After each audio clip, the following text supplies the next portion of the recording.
5. Cancer-causing drinks and food combinations seniors should avoid according to doctors. Did you know that certain drinks sitting right in your kitchen might be silently increasing your cancer risk after the age of 60? As we grow older, our bodies become more sensitive to the things we consume. And while many of these beverages may seem completely harmless, or even part of your regular daily habits, doctors are now sounding the alarm about the hidden dangers they've observed for years. In this video, we'll uncover 4 drink-related habits and combinations with food that older adults should think twice about, especially when it comes to your long-term cancer risk. These aren't rumors from the internet or passing health fads. What you're about to hear comes directly from recent scientific research and real-life warnings from medical professionals who've seen firsthand how these choices can affect aging bodies. But don't worry, this isn't about fear. It's about awareness and empowerment. When you understand what to watch out for, you can make small, smart changes that protect your health, improve your energy, and extend the quality of your life. So be sure to stick around until the very end, because these drink habits are commonly overlooked, and understanding them today might just help you avoid one of the biggest regrets that doctors hear from their older patients. Now let's dive in. Starting with the first one. Habit 1. Pairing alcohol with processed meats. A dangerous duo in disguise. It's a common scene in many homes, especially on quiet Friday nights. A glass of red wine, a few slices of peppered salami, some aged cheddar, maybe a bit of prosciutto, all arranged neatly on a wooden board. It feels sophisticated, familiar, comforting. For many older adults in the U.S., this weekly ritual is more than just a meal. It's a well-earned moment of indulgence, a small luxury after years of routine and responsibility. But what if I told you that this seemingly elegant combination might be doing silent, long-term damage to your body? What if something as simple as wine and deli meat could become a toxic pairing, especially after the age of 60? You see, the danger doesn't lie in the wine alone, nor in the meat by itself. It's the combination that researchers are now warning against, according to the World Health Organization, WHO. Processed meats, including sausages, bacon, ham, and deli slices, are officially classified as Group 1 carcinogens. That means the evidence linking them to cancer is as strong as the evidence linking smoking to lung cancer. These meats often contain nitrates and nitrites, preservatives used to keep their color and extend shelf life. But once digested, these compounds can transform into nitrosamines, dangerous chemicals that increase the risk of colorectal, stomach, and liver cancers. And here's where alcohol steps in, not as a neutral player, but as an accelerant. When alcohol enters your system, it affects your liver's ability to detoxify harmful substances. It also increases permeability in the digestive tract, meaning more nitrosamines can pass into your bloodstream. In short, alcohol not only makes it harder for your body to remove the bad stuff, it helps the bad stuff get in faster. This is particularly concerning for older adults whose liver function may already be slower and more fragile due to age. A real-life wake-up call. Let me tell you about Robert Jennings, a 74-year-old retired accountant from Sacramento, California. Robert had always lived a balanced life. He exercised regularly, watched his weight, and never smoked. But every Saturday evening, he treated himself to what he called his European supper, a glass of red wine, a crusty baguette, and a plate of cured meats. It was his weekly joy, and for years it seemed harmless. But over time, Robert began experiencing odd symptoms. First, it was persistent fatigue. Then came the bloating, a dull ache in his right side. He shrugged it off. After all, aging brings discomfort, doesn't it? That's what he thought, until a routine checkup revealed elevated liver enzymes and signs of early-stage liver inflammation. A deeper examination uncovered what his doctors described as alcohol-enhanced nitrosamine toxicity, a rare but growing concern in seniors with long-term exposure to processed meats and moderate alcohol. His liver had been slowly deteriorating, not from excessive drinking, but from that quiet, repeated combination of wine and cured meat. I thought I was doing everything right, Robert told his doctor. I never drank to get drunk. I just enjoyed my evenings. No one ever told me this could happen. So, how can you enjoy without the risk? Here's the good news. You don't have to give up the things you love. You just need to be smarter about how you enjoy them. Doctors at Johns Hopkins Medicine suggest that if you do drink alcohol, pair it with lean proteins like grilled fish, tofu, or legumes, and add plenty of fiber-rich vegetables to help your body flush out toxins more efficiently. If you crave that charcuterie-style flavor, opt for fresh roasted meats, nitrate-free turkey slices, or even hummus and olives, flavorful but much safer. And if you still like a wine night, Why not try alcohol-free red wine or organic grape juice? Studies show that you can get many of the heart benefits of wine from the polyphenols in grapes without the side effects of alcohol. What about you? Have you ever paired a glass of wine with deli meats or sausages? Did you know this combination could double your cancer risk over time? We'd love to hear your thoughts in the comments. Have you found a safer way to enjoy your evening meals? Your story might just help someone else make a healthier choice. And if you found this information helpful, please like this video and share it with someone you care about, because sometimes a small change, like swapping out what's on your plate, can make a lifetime of difference. And don't forget to subscribe to Golden Wise Elders for more practical, science-backed guidance designed for your stage of life. We're here to help you eat smarter, live longer, and feel better starting today. So while the combination of alcohol and processed meats can quietly damage the body from within, it's not the only dietary pairing that deserves a closer look. In fact, the next habit is one that often goes unnoticed because it feels so ordinary, so familiar. It's sweet, it's fizzy, it's part of millions of lunch tables and afternoon breaks. But beneath the bubbles, there's a danger that can quietly build over time. Let's take a closer look at the true cost of sugary soft drinks. Habit number 2, sugary soft drinks. The sweet danger hiding in plain sight. There's something about an ice-cold soda that feels almost nostalgic.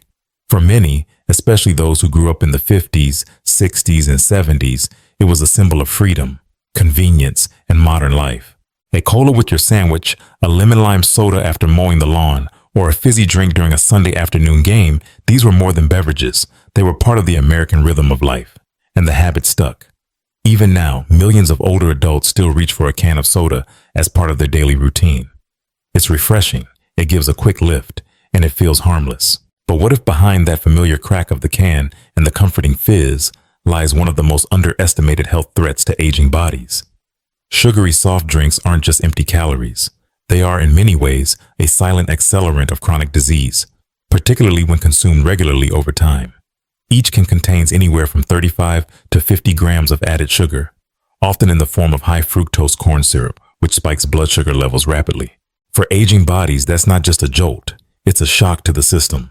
Research from the Harvard School of Public Health has shown that consuming just one sugary drink per day is associated with a significantly increased risk of type 2 diabetes, heart disease, and certain types of cancer, particularly pancreatic and colorectal cancer. Over time, repeated sugar spikes lead to inflammation, insulin resistance, and oxidative stress, creating a perfect storm for cellular damage. But that's not where the story ends. Many older adults already struggle with slower metabolism, weakened digestive enzymes, and less efficient insulin responses. That means the same soda you drank at 30 doesn't land the same way at 65. The body cannot process the sugar as quickly. And instead of a quick energy boost, what follows is a roller coaster of fatigue, cravings, and long-term damage. James Whitaker, a 76-year-old retired school bus driver from Phoenix, Arizona, knows this story too well. For decades, he had a routine. 2 cans of soda with lunch every single day. He told himself it was his treat, his small joy after years of hard work. But over time, he started experiencing discomfort in his abdomen, a persistent fatigue he couldn't shake, and unexplained weight loss. He ignored the signs until a sharp pain sent him to the emergency room, where tests revealed early-stage pancreatic inflammation and dangerously high blood sugar levels. James was stunned. He didn't smoke. He didn't drink. He walked every morning, but no one had ever told him that his daily soda habit, something so normalized, could be doing this kind of harm. He looked back on the years and said, if I had known that something so sweet could cost me this much, I would have stopped a long time ago. And his case isn't rare. Beyond the sugar content, many soft drinks contain artificial coloring and acidic compounds that can irritate the stomach lining, contribute to acid reflux, and even erode tooth enamel. For seniors who already face digestive issues, these drinks can quietly add to the burden, turning everyday discomfort into chronic disease. But here's the hopeful part. Letting go of sugary sodas doesn't mean giving up on refreshment or joy. It means choosing hydration that heals rather than harms. Replacing soda with infused water, herbal teas, sparkling water with lemon, or unsweetened juices can make a world of difference, not just to your blood sugar, but to your energy, your sleep, your skin, and your overall sense of vitality. So ask yourself this. Have you been holding on to soda as a comfort, as a habit from younger days?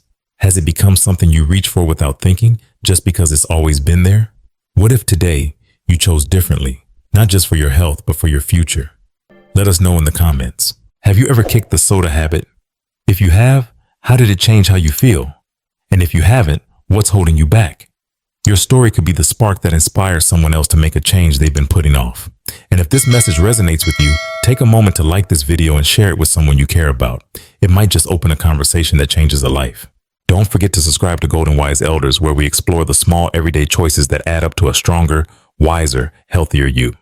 Because the power to feel better tomorrow starts with the sip you take today. Habit 3. Artificially sweetened beverages. The hidden risk behind every zero. For years, diet drinks have been sold to us as the smarter option. Sugar-free sodas, zero-calorie teas, and light sports drinks line the shelves of every grocery store. The promise is tempting. All the flavor, none of the guilt. And for older adults watching their weight, managing diabetes, or just trying to make better choices, these healthier alternatives seem like the perfect solution. But what if the label sugar-free is more misleading than we thought? What if these artificially sweetened drinks, often seen as safe, are quietly harming the very systems we're trying to protect? Most diet drinks use artificial sweeteners like aspartame, sucralose, or saccharin to mimic sweetness without calories. And while these compounds don't spike blood sugar the way real sugar does, they're not metabolically neutral. Recent studies from the National Institutes of Health and Nature have revealed something deeply concerning. Artificial sweeteners can disrupt the gut microbiome, the delicate balance of trillions of bacteria that regulate digestion, immune function, and inflammation in the body.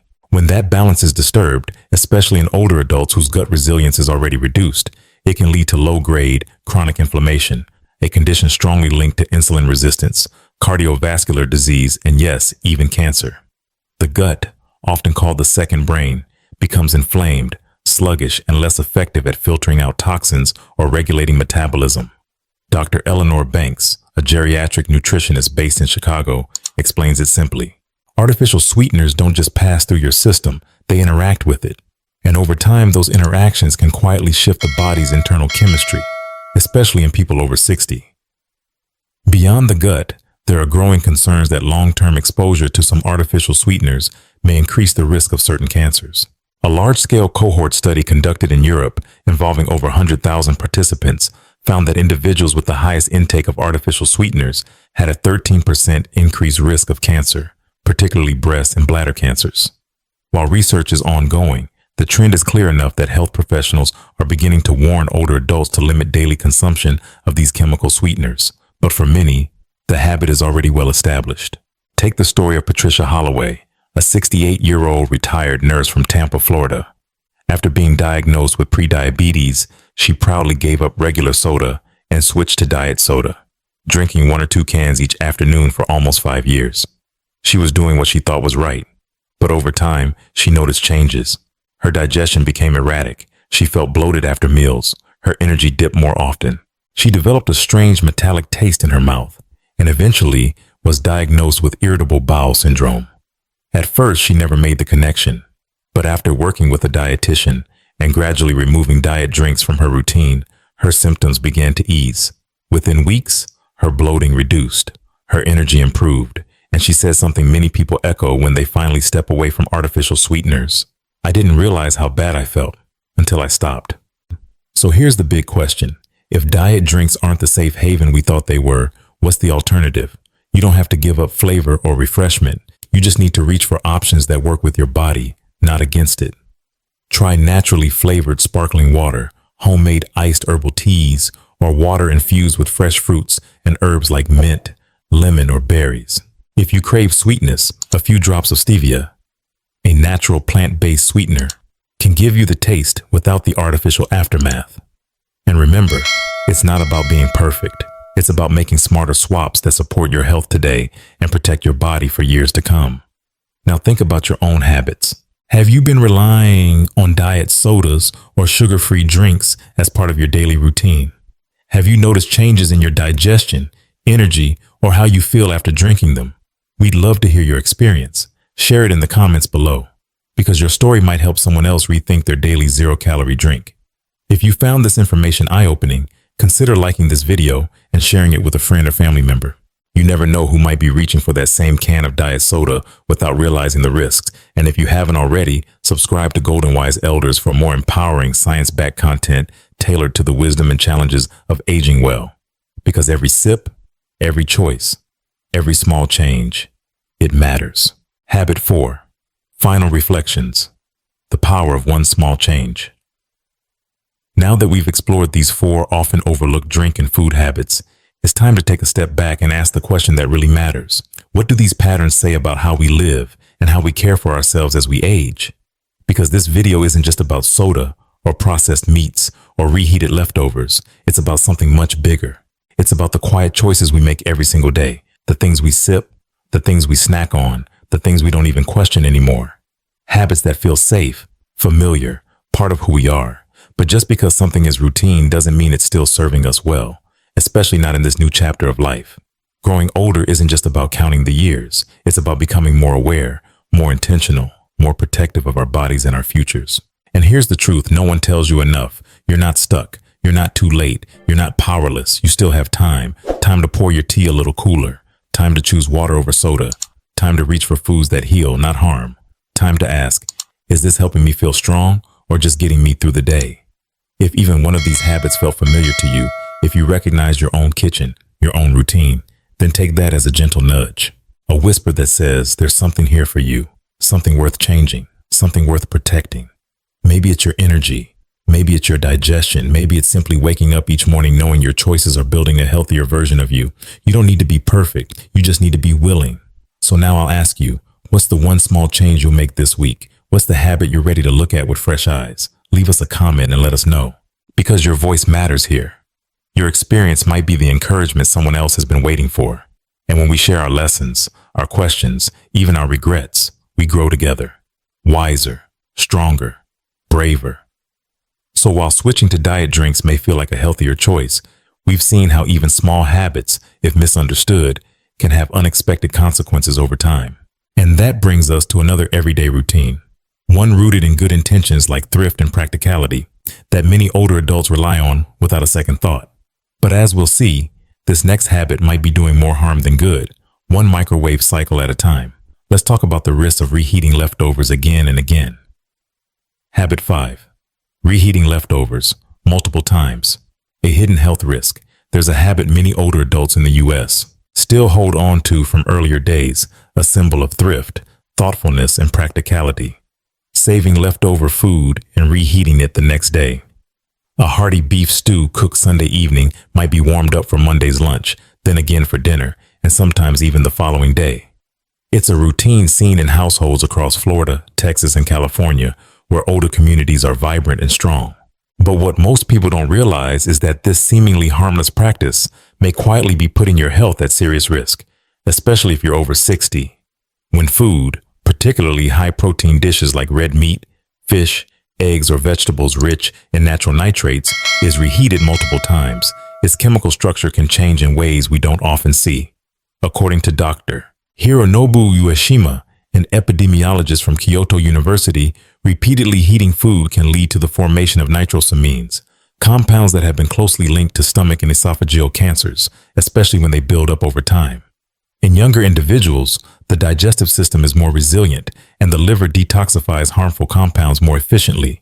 But as we age, our elimination systems slow down, the lining of the stomach thins, and our ability to filter out toxins declines. What this means is that the same leftover stew that a 30-year-old digests with ease might quietly damage the digestive tract of someone in their 70s. A study published in the American Journal of Clinical Nutrition revealed that adults over 65 who regularly consumed leftovers, reheated 2 or more times per day, had a 32% higher risk of developing chronic gastritis compared to those who didn't.